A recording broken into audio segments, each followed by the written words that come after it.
গল্পকথার আসরে আপনাদের সকলকেই স্বাগত। আজ আপনাদের জন্য সাহিত্যিক সুনীল গঙ্গোপাধ্যায়ের লেখা গল্প মাংস। সকালবেলায় মেঘ ছিল, তাতে বাচ্চাদের খুব মন খারাপ। আজ যেন বৃষ্টি না হয়, আজ যেন বৃষ্টি না হয়। তবু সেই কালো মেঘ যেন ঝুঁকে এলো শ্মশানতলায় বড় বট গাছটার মাথায়। গ্রামের নাম ছোট সাঁতুরি। বিভুপদ গড়ায় দুখানা খড়ের ঘর, সামনে এক চিলতে উঠোন। সেই উঠোনে দাঁড়িয়ে তিনটে ছেলে মেয়ে। তারা আকাশের দিকে তাকিয়ে মেঘ তাড়াতে চাইছে। লেবু পাতা করম চা, দূরের বৃষ্টি দূরে যা। লেবু পাতা করম চা, দূরের বৃষ্টি দূরে যা। মেঘ সেই শিশুদের কথা শোনে, তবে এত কাছে এসে কিছুটা বর্ষণ না হলে মেঘেরও তো মান থাকে না। প্রথমে ছিল গুমুট, হঠাৎ হাওয়া উঠল সনসনিয়ে। বড় বড় ডাল পালা উথাল পাথাল। তারপর গুরু গুরু গর্জন। বলল, আসছি। এলো একেবারে বড় বড় ফোঁটায় ঝমঝমিয়ে। বড় জোরে মিনিট 10। আবার আকাশ একেবারে ফর্সা। ঝলমলিয়ে দেখা দিল সূর্য, ঠিক যেন হাসছে। হাসবেই তো, মাত্র মাস দুয়েক আগেই ছিল বৃষ্টির জন্য কত হাহাকার, কত প্রার্থনা, কত ব্যাঙ মেরে উল্টে দেওয়া। আর এর মধ্যেই আবার বলে কিনা বৃষ্টি চাই না। মানুষ বড় বিচিত্র। ও মেঘ আবার ফিরে আসবে।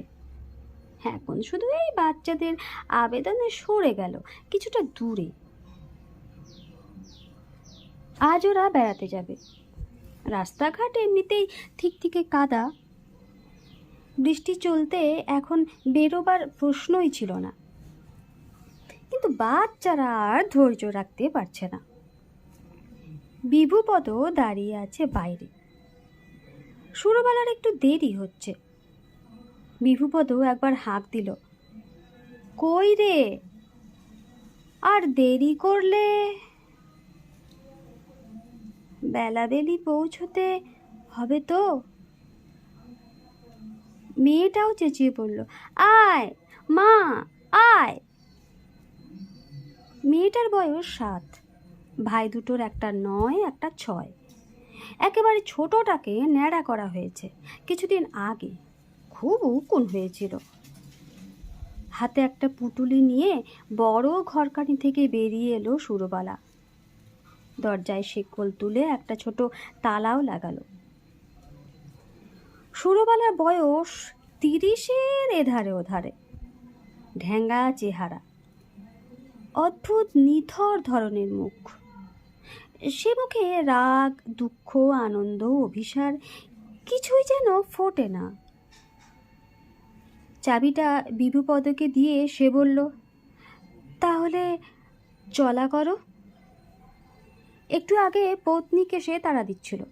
এবার সেই চাবিটা হাতে নিয়ে একটুক্ষণ চুপ করে দাঁড়িয়ে থেকে জিজ্ঞেস করলো, সত্যি যাবি? সুরবালা বলল, হ্যাঁ যাব, ঠিক করেছি। বিভু আবার জিজ্ঞেস করলো, ছেলে মেয়েদের নিয়ে যাওয়া? সুরবালা বলল, হ্যাঁ চলুক ওরা। তিনটি বাচ্চাই একসঙ্গে চেঁচিয়ে উঠল, আমরা যাব, আমরা যাব। ঠিক পাশাপাশি আর কোনো ঘরবাড়ি নেই। গ্রামের প্রান্তসীমায় খাল পাড়ের জমিতে ছড়ানো ছেটানো কয়েক ঘর বসতি। সোজা রাস্তাটা শ্মশানতলার দিকে। ছেলে মেয়ে তিনটে দিনের বেলাতেও এখান দিয়ে যেতে ভয় পায়। মানুষের হাড় গোড় এদিক ওদিক পড়ে থাকে। কাঠ কেনার পয়সার অভাবে যারা পুরো লাশ পোড়াতে পারে না, তারা শুধু মুখে আগুন দিয়ে ফেলে রেখে যায়। তারপর তাই নিয়ে ভোজ হয় শেখ শেয়াল শকুনের। আজ বাবা মা যাচ্ছে বলে আজ আবার ভয় কি? বাবা মা আর এই 3 সন্তান, এই পুরো পরিবার এর আগে কোনো দিন একসঙ্গে কোথাও বেড়াতে যায়নি। বাবার সঙ্গে 2-1 বার হাটে গেছে বটে, তাও মেয়েটা বাদ। মাও যায় না। বটতলায় কোথা থেকে এক সাধু এসে ত্রিশূল গেড়ে বসেছে। সবাই সেখানে দাঁড়ালো। সুরবালা এগিয়ে গিয়ে হাঁটু গেড়ে বসে প্রণাম জানালো সাধু বাবাকে। তিনি হাত তুলে বিড়বিড় করে কিছু একটা আশীর্বাদ শোনালেন, কিন্তু প্রণামী দেবার মতো কিছু নেই সুরবালার সঙ্গে। সে ফিরে আসার পর মেয়েটা জিজ্ঞেস করলো, মা, সন্ন্যাসী ঠাকুররা গায়ে ছাই মাখে কেন? সুরবালা তাকালো তার স্বামীর দিকে। এইসব প্রশ্নের উত্তর পুরুষদের দিতে হয়। বিভু বলল, সন্ন্যাসী ঠাকুররা সবাই শিব ঠাকুরের চেলা। শিব ঠাকুর বলে দিয়েছেন, গায়ে ছাই না মাখলে আমার চেলা হতে পারবি না। ছোট ছেলেটা জিজ্ঞেস করলো, বাবা, ঠাকুরের মাথায় সাপ থাকে কেন? বিভু বলল, সাপ থাকে মানে এমনি সাপ থাকে। এখন চল তো তাড়াতাড়ি। ছেলেমেয়েরা দৌড়ে দৌড়ে অনেকটা এগিয়ে যায়, আবার তাদের ডেকে থামাতে হয়। এরপর রথতলা। এ অঞ্চলে মোটামুটি সম্পন্ন লোকেদের বাস। দোল দুর্গোৎসবও হয় এখানে। একপাশে রয়েছে কয়েকটা ভ্যান গাড়ি।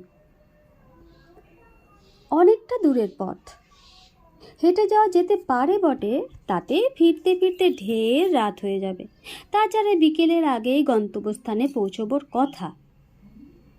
এক ভ্যান গাড়ি চালকের পাশে দাঁড়িয়ে ছোট কাচের গেলাসে চা খাচ্ছে। তার কাছে গিয়ে বিভুপদ সারা শরীর মুচড়ে বলল, ভালো আছো তো গোবিন্দ দাদা? তোমার গাড়ি এখন ছাড়বে? গোবিন্দর সঙ্গে আগে কথা বলে গেছে বিভুপদ। এ গাড়ি ভাড়া করার সামর্থ্য তার নেই। সনাতনপুরের হাট থেকে 10খানা গুড়ের নাগরি নিয়ে আসার অর্ডার পেয়েছে গোবিন্দ। এখান থেকে যাওয়ার পথে যদি প্যাসেঞ্জার না পায়, খালি গাড়ি নিয়ে যায়, তাহলে সে বিভুপদর পরিবারকে খানিকটা দূরে পৌঁছে দেবে। গোবিন্দ যেন সে কথা ভুলেই গেছে। সে বলল, প্যাসেঞ্জার তো দেখছি না, গাড়ি ছাড়তে হবে, কিন্তু তোদের এতগুলোকে তো বিনি ভাড়ায় নিতে পারবো না। এত লোড থাকলে কি গাড়ি টানতে পরিশ্রম হয় না? বিভুপদ মুখ চুন করে বসে রইল। গোবিন্দ বলল, অন্তত যা ন্যায্য ভাড়া হয় তার অর্ধেক তো দিবি। পার হেড 5 টাকা। বিভু বলল, ঠিক আছে, দেব। একেবারে ছোটটারও কি? গোবিন্দ বলল, 15 টাকায় দে। সে হাত বাড়ালো বিভুর দিকে। বিভু খুবই সংকুচিতভাবে বলল, এখন তো দিতে পারবো না, পরে শোধ করে দেব, মা কালী দিব্যি বলছি। গোবিন্দ ভারী কি চালে বলল, ধার? আজ নগদ কাল ধার, একবার দিলে ধার, এ পথে সে চলে না আর। কত দেখলাম। বিভু বলল, আমার কথার খেলাপ হবে না, মা কালীর দিব্যি বললাম তো। গোবিন্দ অবজ্ঞার স্বরে বলল, যা দিনকাল পড়েছে, লোকের ঠাকুর দেবতার দিকে কি রেও মানে না। নে ওঠ। বাচ্চাগুলো জুলজুল করে তাকিয়ে সব শুনছিল। এবার তারা লাফালাফি করে উঠে পড়ল ভ্যান গাড়িতে। সুশীল বয়সে বড়, সুতরাং স্থান নির্বাচনে তারই অগ্রাধিকার। সে একবার সামনে একবার পাশে দেখতে লাগলো কোনটা সুবিধাজনক। সুধা আর ছোটুকে পা ঝুলিয়ে বসতে দেওয়া হলো না, তারা ভেতরে বসলো বাবু হয়ে। সুশীল তবু এর আগে কয়েকবার চলন্ত ভ্যানের সঙ্গে দৌড়ে দৌড়ে উঠে বসেছে, আবার চালকের তার আঁখেও নেমে পালিয়েছে। সুধা আর ছোটুর এমন সৌভাগ্য এই প্রথম। হাঁটতে হয় না, অথচ রাস্তা ফুরিয়ে যায়। এ কি মজা! রাস্তা দিয়ে অন্য লোকেরা যাচ্ছে, তারা কেমন পিছিয়ে যাচ্ছে, তারপর আর তাদের দেখাই যায় না। তিনজনে এই প্রথম নিজেদের গ্রামের বাইরে যাওয়া। ওদের কাছে উন্মোচিত হচ্ছে নতুন জগৎ। এদিককার সব গ্রামের চেহারায় প্রায় এক, ওদের চোখে যেন বৈচিত্র্যের শেষ নেই। ও মা, দেখ দেখ, একটা তাল গাছের গা দিয়ে আর একটা অন্য গাছ উঠেছে, একসঙ্গে দুটো গাছ। একটা কুকুর ওই বড় পাখিগুলোকে তাড়া করে খাচ্ছে। ওগুলো কি পাখি? শকুন। শকুন বুঝি মাটিতে নামে? বাবা, কাঁধে দুখানা বাঁশ নিয়ে ওই লোকটা কোথায় যাচ্ছে? যাচ্ছে নিজের বাড়িতে। বাবা, ওই মন্দিরটা ভাঙা কেন? কেন আবার কি? ভেঙে গেছে তাই ভাঙা। একটু চুপ করে বস।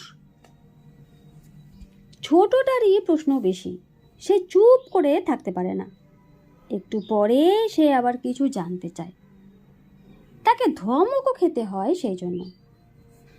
খানিক দূরে যাওয়ার পর গোবিন্দ জিজ্ঞেস করলো, মাগ ছেলে পুলে নিয়ে কোথায় চললি রে বিভু? বিভু বলল, যাব রণকালীপুর, মানে বউয়ের বাপের বাড়ি, কয়েকটা দিন থাকবে। গোবিন্দ বলল, বউয়ের বাপের বাড়ি? তোর শ্বশুর বাড়ি? ছেলেগুলোর মামার বাড়ি। বাহ, ভালোই কাটাবি। মামা বাড়ি ভারী মজা, কিলচর নাই। মামা বাড়ির দুধ ভাত, দুয়ারে বসে খাই। বিভু ঘরামির চেয়ে ভ্যান রিক্সা চালক গোবিন্দর সামাজিক অবস্থান খানিকটা উঁচুতে, তার কথায় সেই সুর ফুটে ওঠে। সুধার কোচরে বাঁধা ছিল মুড়ি, এখন 3 ভাই বোন খাচ্ছে। সুশীল ফিসফিস করে মাকে জিজ্ঞেস করলো, মা, আমরা মামা বাড়ি যাচ্ছি, কতদিন থাকবো? সুরও তাকালো বিভুর দিকে। বিভু বলল, সে দেখা যাবে তখন। গাড়িটা লাফাচ্ছে, দেখিস মুড়ি পড়ে না যায়। সুধা জিজ্ঞেস করলো, বাবা তুমি মুড়ি খাবে? বিভু বলল, না, তোরা শেষ কর। ছোটু আবার শুরু করলো প্রশ্নমালা। চিল আর শকুনের মধ্যে কে বেশি উঠতে পারে? ওই মেয়েটা কাঁদছে কেন? মোষ কি গরুর বাবা? ভাই বোনেরা হাসে, কিন্তু মা বাবারা কেউ হাসে না। বিভু ধমক দিয়ে বলে, তুই থাম তো, আবার কথা বললে কান ছিঁড়ে দেব। রাস্তা খোঁদলে ভর্তি, তার মধ্যে আবার একটা লরি ঢুকে পড়েছে। ভ্যান রিক্সায় যাওয়ার পথ নেই। গোবিন্দ নেমে গিয়ে হল্লা শুরু করলো। ছোটদের কাছে এটাও বেশ রোমাঞ্চকর ব্যাপার। লরিটা কত বড়, তেমনি বড় চেহারার ড্রাইভার, তার সঙ্গে টক্কর দিচ্ছে গোবিন্দ। কে জিতবে? গোবিন্দ ফিরে এসে ভ্যান রিক্সাটাকে প্রায় ধান খেতে নামিয়ে দিয়ে উঠল লরিটাকে ছাড়িয়ে রাস্তার অন্যদিকে। তাহলে গোবিন্দ জিতেছে, গোবিন্দ জিতেছে, গোবিন্দ জিতেছে। 3 জনে হাততালি দিয়ে উঠল। শুরু তার স্বামীর একেবারে ঘাড়ের কাছে মুখ দিয়ে নিচু গলায় জিজ্ঞেস করলো, তুমি ওদের রেখে খাওয়াতে পারবে? বিভু বলল, ফ্যান ভাত ফুটিয়ে দেব, সে আর এমন কি কথা। সুরো বলে, এই সময় আলু সস্তা হবে, সুধাও একটু একটু পারবে, শুধু ওকে চুলও ধরাতে দিও না। বিভু বলল, সে তুমি চিন্তা করো না, বড়টাকে এবার স্কুলে পাঠাবো। সুধা জিজ্ঞেস করলো, মা তোর পুটুলিটাই কি? সুরো বলল, দুখানা শাড়ি। বকুনি খেয়ে একটু চুপ করে থাকা ছোটু আবার ফস করে বলে উঠল, মামা বাড়িতে আমাদের কটা মামা? সুশীলি এবার বলে উঠল, গেলেই তো দেখতে পাবি, বোকা। এরা কেউই আগে মামা বাড়ি যায়নি, মামা বাড়ি নামক রহস্যময় জায়গা সম্পর্কে কিছু শোনেওনি। অদূরে সনাতনপুরের হাট। ভ্যান রিক্সা থামিয়ে গোবিন্দ জিজ্ঞেস করলো, তোরা তো রন ও কালীপুরে নামবি বললি, এখানে নেমে যা, বাঁ দিকে রাস্তা, বেশি দূর না। বিভু, মনে থাকে যেন। এই রাস্তাটা অপেক্ষাকৃত ভালো, তত ফুটোফাটা নয়। পাশ দিয়ে চলেছে কেলেঘাই নদী, যাতে প্রচুর কচুরিপানা ফুল ফুটে আছে। গ্রামের মূল বসতি থেকে বেশ কিছুটা দূরে নদীর ধারেই এক জায়গায় টালির চালের ৮-১০ কণা ঘর, গোটা ২-১ মণিহারির দোকান। সামনে বাঁশের কঞ্চির বেঞ্চে বসে গুলতানি করছে কয়েকজন পুরুষ। খানিকটা দূরে ওরা থমকে দাঁড়ালো, চেয়ে রইল ঘরগুলির দিকে। বিভু তার পত্নীর একটা হাত ধরে কিছুটা আবেগের সঙ্গে বলল, সুরো, সত্যি যাবি? সুরুর নিরেট মুখে কোনো রেখা নেই, গলা কাঁপে না। সে বলল, হ্যাঁ যাব তো। বিভু বলল, এখনো ফিরে যাওয়া যায়? সুরু বলল, আমি যাব ঠিক করেছি। বিভু বলল, আমি কিন্তু তোকে যেতে জোর করিনি। সুরু বলল, না, তুমি জোর করনি, আমি ঠিক করেছি। উতলা হয়ে যাচ্ছে বাচ্চারা, ওই তো দেখা যাচ্ছে মামা বাড়ি, তবু দেরি কেন? সুশীল বলল, বাবা চলো। বিভু এবার খাঁকড়ে দিয়ে গলা পরিষ্কার করে বলল, শোন রে তোরা, মামা বাড়িতে তোদের মা এখন একলা যাবে, আমরা বাড়ি ঘুরব। তিনজনের একই প্রশ্ন, কেন কেন, আমরা যাব না কেন? বিভু বলল, ওখানে ছোটদের যেতে নেই, মা আবার আসবে, তখনই তোরা আমার সঙ্গে থাকতে পারবি না। মেয়েদের বুদ্ধি আগে থাকে। ছোটদের মামা বাড়ি যেতে নাই, এটা শুধুর কাছে ঠিক বিশ্বাসযোগ্য মনে হলো না। মামার বাড়িতে দুধ ভাত তাহলে কারা খায়? শুধু বড়রা? তার প্রশ্নের উত্তরে বিভু বলল, মামা বাড়িতে একজনের খুব অসুখ, তাই ছোটদের যেতে নেই। সুরো, তুই তাহলে এগিয়ে পড়, বেলা পড়ে আসতেছে। ছোটু ওসব বুঝল না। সে মায়ের উড়ু জড়িয়ে ধরে শাড়ির মধ্যে মুখ গুজে খুব কাতরভাবে আবেদন করল, মা, আমি তোমার সঙ্গে যাব, একটুও যাচাবো না। স্বামী ও অন্য ২ সন্তানের দিকে ক্রমান্বয়ে তাকালো সুরো। তারপর ছোটুকে আস্তে আস্তে ছাড়িয়ে দিয়ে সে বলল, তোকে পরে নিয়ে যাব ছোটু, আজ বাড়ি যা, বাড়িতে লক্ষ্মী হয়ে থাকবি। সুধাকে বলল, ভাইকে ধর, তুই ছোটকে সামলে রাখবি। নিচু হয়ে সে স্বামীর পা ছুঁয়ে প্রণাম করল। তিনটি সন্তানকে জড়িয়ে ধরল একসঙ্গে দু হাত দিয়ে ঘিরে। আর কোনো কথা নেই। তারপরই হঠাৎ ওদের ছেড়ে দিয়ে সে হন হন করে এগিয়ে গেল ঘরগুলোর দিকে। একটু পরে থেমে মুখ ঘুরিয়ে বলল, তোমরা এখনই যেও না, একটু থাকো। গুলতানি করা লোকগুলোর পাশ দিয়ে যেতেই একজন আঙ্গুল দিয়ে দেখিয়ে বলল, এই পাশ দিয়ে যাও, দেখবে বড় ঘরের দাওয়া। গলিতে প্যাচ প্যাচে কাদা। ঘরগুলোর পাশ দিয়ে যেতে শুরু দেখলো সব জানালা দিয়ে উকি মারছে নানান বয়সের মেয়েরা। এক জায়গায় গলিটা 3 ভাগে ভাগ হয়ে গেছে। কোন দিকে যাবে বুঝতে না পেরে শুরু দাঁড়িয়ে পড়তে একজনকেও বলল, ওই তো ডান দিকে গো। রণকালীপুরে রণচণ্ডীকে দেখতে পাচ্ছ নি? বড় দাওয়ায় একটা পানের বাটা নিয়ে পা ছড়িয়ে বসে আছে এক বিশাল বপু রমণী। তার পাশে একজন একেবারে শালিকের মতো রোগা মেয়ে। শালিকটি বলল, ও মাসি, এরই তো আজ আসবার কথা ছিল না। মুখ ভর্তি পানের পিক।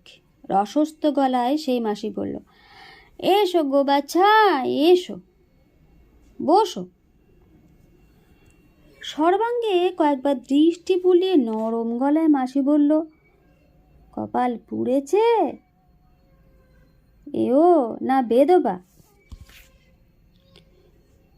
সুরর উত্তর না শুনে সে আবার বলল, সিঁদুর রয়েছে তো, আগে দেখিনি। আমি কি চোখের মাথা খেয়েছি? তা সে লোকটি বুঝি ভেগে পড়েছে? সুরো বলল, না, বাড়িতেই থাকে। মাসি বলল, বুঝেছি, মা যা ভাঙা, রোজগার করে খাওয়াতে পারে না। খাওয়ার মুখ কটা? সুরো বলল, আমার 3টি ছেলে মেয়ে। চোখ কপালে তুলে মাসি বলল, হ্যাঁ, বলিস কি, 3টে? আবার সুরোর সর্বাঙ্গে চোখ বুলিয়ে মাসি বলল, মেয়ের বয়স কত? সুরো বলল, 6-7 হবে। মাসি দীর্ঘশ্বাস ফেলে বলল, আহারে, তার তো বিয়ের বয়স হতে ঢের দেরি। অদিন পালাতে হবে। গব্বে ছেলে মেয়েদের ধরি, তারা আমাদের খেতে আসে, এটা দাও সেটা দাও, তারপর ডানা গজালেই ফুরুত করে উড়ে যায়। আমারও তো 2 ছেলে ছিল, আজ কোথায় তারা? মায়ের খোঁজ রাখে। শালিক মেয়েটি বলল, আমার ছেলেটাও। নিজে 1 খিলি পান মুখে পুড়ে 1 খিলি শুরুর দিকে এগিয়ে দিয়ে বলল, নে খা। কি করবি বল, সবই নিয়তি। বাবা মা খরচা করে বিয়ে দেয়, তারপরেও স্বামী যদি দুবেলা দুটো ভাত দিতে না পারে, তার উপর ছেলে পুলেদের হাঁ, সব সময় খাই খাই। তা সে লোকটা জোর করে তোকে এখানে পাঠালো? সুরো বলল, না, আমি নিজেই এসেছি। মাসি বলল, বেশ করেছিস, বাঁচতে তো হবে। কথায় বলে, আপনি বাঁচলে বাপের নাম। এমনি এমনি ফৌতো হয়ে গেলে কেউ চোখের জল ফেলতেও আসবে না কো। সে লোকটা যদি কখনো এদিক পানে আসে, তাকে জোড়া পায়ে নাতি মারবি। আমার লোকরা তাকে ধোলাই দিয়ে ভাগাবে। সুরো বলল, তার কাশির অসুখ। মাসি মস্ত একটা হাত নেড়ে বলল, থাক থাক, ওসব কথা ঢের শুনেছি, আর শুনতে ইচ্ছে করে না। তা পুটুলিটাই কি? শাড়ি দুটো দেখে মুখ ভেটকে মাসি বলল, ও চলবে নি, কাজের সময় একখানা অন্তত জরিপার শাড়ি লাগবে। এখানে দোকান আছে, আজ কিনতে পারবি? সুরো দুদিকে মাথা নাড়ল। মাসি তাতে বিরক্ত না হয়ে বলল, ঠিক আছে ঠিক আছে, আমার কাছে পুরনো আছে একখানা, তা দিয়ে কটা দিন কাজ চলে যাবে। এইখানে বাপু খাওয়ার ব্যবস্থা যার যার নিজের, আমার কোনো দায় নেই। এই শেফালি তোকে বুঝিয়ে দেবে। তবে আজই তোকে ঘর দিতে পারবো না, থাকবি মোক্ষদার সঙ্গে। মোক্ষদার উদরই হয়েছে, কোনো খাবার দ্রব্যই সহ্য হয় না। তার দরুন মেজাজ খিটখিটে। হারে মাসে একটু রস নেই।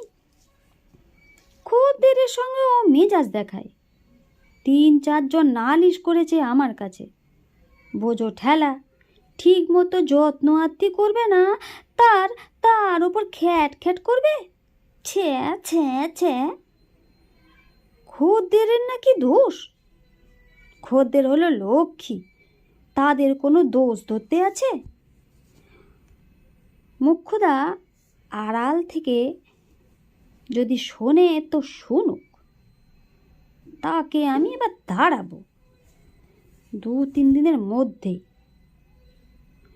দুষ্টু গরুর চেয়ে শূন্য গোয়াল অনেক ভালো। সে যদি তোর উপরও চোপা করে, তুই কিচ্ছুটি বলবি না, মুখ বুজে থাকবি।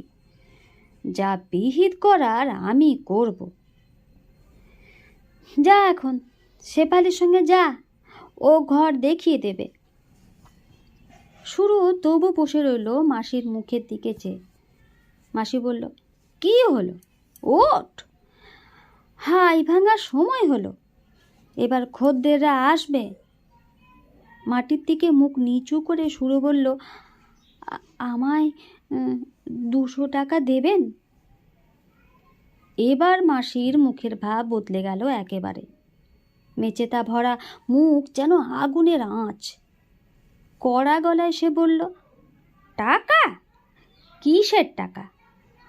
আমি বাপু তোর পায়ে ধরে সেদে আনিনি, নিজে এসেছ। কাজ কাম করতে চাও তো করো, আমার এখানে ফেলো করি মাখো তেল, রোজগার করবে খাবে। এখনো যা রোজগার শুরুই হলো না, সে টাকা চাই কোন মুখে? শুরু বলল, আমার আজই টাকার খুব দরকার। মুখ ঝামটা দিয়ে মাসি বলল, টাকার কার না দরকার বল না? বিশ্ব সংসারে কে না টাকার জন্য হ্যাঁ যাচ্ছে? আমি কি এখানে দান ছত্তর খুলে বসেছি? তোমার বাপু এখানে যদি না পোষায় তুমি চলে যেতে পারো, আমি কারোকে ধার ধারি না।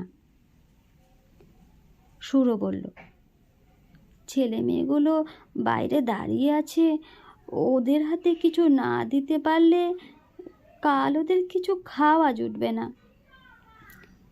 আরও কিছু ধমক দিতে গিয়ে থমকে গেল মাসি। এবার তার চক্ষুতে ফুটল বিস্ময়। সে বলল, ছেলে মেয়েরা বাইরে দাঁড়িয়ে আছে, তাদের সঙ্গে এনেছিস? এ কেমন ধারা আক্কেল! এসব হলো পাপি তাপিদের জায়গা, গুন্ডা বদমাইশেরা ঘোরাফেরা করে। ছোট বাচ্চাদের এখান থেকে দূরে রাখতে হয়। এইটুকু অন্তত ধর্মজ্ঞান তো থাকবে। ওরে, এখানকার বয়স্করা 7 বছরের বাচ্চা মেয়েকেও খেয়ে ফেলতে চায়। শুরু আবার বলল, দয়া করো, কিছু টাকা পেলে। মাসি বলল, দয়া? দয়া টয়া করলে এ কারবার চলে না। ওরে শেফালি, আমাকে একটু ধর তো। শেফালি এক হাত ধরে টেনে তুলল মাসিকে। তারপর মাসি নিজেই থপথপিয়ে চলে গেল ঘরের মধ্যে। মুখ নিচু করে বসে রইল শুরু। তার স্বামী তাকে জোর করে পাঠায়নি, সে নিজের ইচ্ছেতে এসেছে, এটা ঠিক কথা। বিভুর কাশরোগ, তার উপর শরীর দুর্বল হয়ে গেছে, মাঝে মাঝে গলা দিয়ে রক্তের ছিটে বেরোয়। সরকারি হাসপাতালে ওষুধ খেয়ে সারে না, তারা পুষ্টিকর খাবার খেতে বলে। শরীর দুর্বল, তাই ঘরামির কাজ আর ভালো করতে পারে না বিভু। ইদানিং তেমন কাজও জোটে না, তাকে ডাকে না কেউ। ইট সিমেন্টের কাজ শেখেনি বিভু। দিনের পর দিন বাড়িতে বসে থাকলে স্ত্রী সন্তানরা শুরু নিজে উপার্জনের চেষ্টা করেছে, মুড়ি ভাজা, লোকের বাড়িতে বাসন মাজা, ঘর পরিষ্কার করা। তার জন্য বাবুদের পাড়ায় যেতে হয়। তারা কেউ ঠিকা লোক চায় না, বাড়িতে থেকে সব রকম কাজকর্ম করবে, বাচ্চাদের গু মুত পরিষ্কার করে রান্না করবে, তবে তো। তাও খোরাকির সঙ্গে মাত্র কয়েকটা টাকা, তাতে কি পোষায়? দিনের পর দিন এমন চলেছে। নিজে তবু না খেয়ে আধপেটা খেয়ে চালিয়ে নিতে পারবে, কিন্তু ছেলে মেয়ে তিনটে, ওদের খিদে কান্না সহ্য করা যায় না। ওদের এই পৃথিবীতে আনা হয়েছে, ওরা ইচ্ছে করে আসেনি, ওদের দোষ কি? ছেলেমেয়েরা ঘুমিয়ে পড়লে বিভু আর সুরো গালে হাত দিয়ে ভবিষ্যতের কথা ভেবে ভেবে কুল পায়নি। বাড়িতে ঘটি বাটি যা ছিল সব বিক্রি হয়ে গেছে। বিক্রি করার মতো আর কিছু নেই, শুধু সুরোর গায়ের মাংস ছাড়া। এত অনাহারও সুরোর শরীর একেবারে চিমসে হয়ে যায়নি। মা হয়ে সে সন্তানের জন্য এইটুকু করতে পারবে না? 2 টাকার 5 টাকার মোট মিলিয়ে শখানেক টাকা আর একটা জরির পার বসানো ঝ্যালঝালে শাড়ি দিয়ে ফিরে গেল মাসি। টাকা শুদ্ধ হাতটা বাড়িয়ে দিয়ে মাসি বলল, যা দিয়ে আয়। এর আগে কাউকে আগাম দিয়ে এই শেফালিরা জানে, এগুলো দিয়ে এসে কাজে লেগে পড়। আর যেন কখনো সে মিনসার বাচ্চা কাচ্চারা এদিক পানে না আসে, এই বলে দিলুম। শুরু আবার বাইরে এসে দেখলো একটা পাকুড় গাছের তলায় ঠায় দাঁড়িয়ে আছে বিভু, তার হাতে ধরা সুধা। ছেলে দুটো মনোহারীর দোকানের সামনে ঘুরঘুর করছে হ্যাংলার মতো। মাকে দেখে তারা দৌড়ে ফিরে এলো। টাকাগুলো বিভুর হাতে দিয়ে সুরো বলল, বেশি করে চাল কিনে নিও। বিভু বলল, এখানকার হাটেও একটু সস্তা হবে। সুরো বলল, নতুন চালে ফেনা ভাত ভালো হয়, পেটও ভরে। আলু সাদা এখন সস্তা, নুন নিও মনে করে। আজকের দিনটায় অন্তত ছেলেমেয়েরা যেন ভালো করে খায়। সুধা বলল, মা, মামা বাড়ির ভেতরটা একবার দেখে আসতে পারবো না? আমরা একটা কথা বলবো না। সুরো বলল, আজ না, আর একদিন। বিভু বলল, মা তো ফিরে আসছেই, বেশি দিন নয়। সুরো বলল, হ্যাঁ, ফিরে আসবো। ছোটু হঠাৎ ফুপিয়ে কেঁদে উঠল।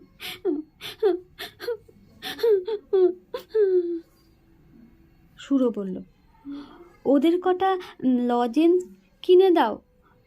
সুধা, ভাইয়ের হাত ধর। লজেন্স জুসের কথা উচ্চারিত হতে সুশীল সঙ্গে সঙ্গে দোকানটার দিকে তাকালো। তারপরেই সুধা আর ছোটু। বিভুর মুখোমুখি কয়েক মুহূর্ত চুপ করে দাঁড়িয়ে রইল সুরো। তার নিরেট মুখেও কোনো ভাবলেশ নেই। একটু পরে সে বলল, যাই, সাবধানে থেকো। রক্ত পড়লে নুন জলে কুলকুচি করবে। সুরোর বদলে বিভুর চোখ শুধুই ছলছল করছে। এরকম সময় কি বলতে হয় তা সে জানে না। সে জামার খুঁট দিয়ে চোখ মুছল, তারপর আবার মুখ তুলতে দেখল সুরো ফিরে গেছে অনেকখানি। একটা করে লজেন্স মুখে আর একটা হাতে। অমৃতের স্বাদ নিতে নিতে লাফিয়ে লাফিয়ে এগিয়ে চলছে 3টি ছেলে মেয়ে। একটা পা তুলে তুলে নাচের ছন্দে দুলে দুলে আরেকটা। এরকমভাবে ছুটতে পারে শুধু বাচ্চারাই।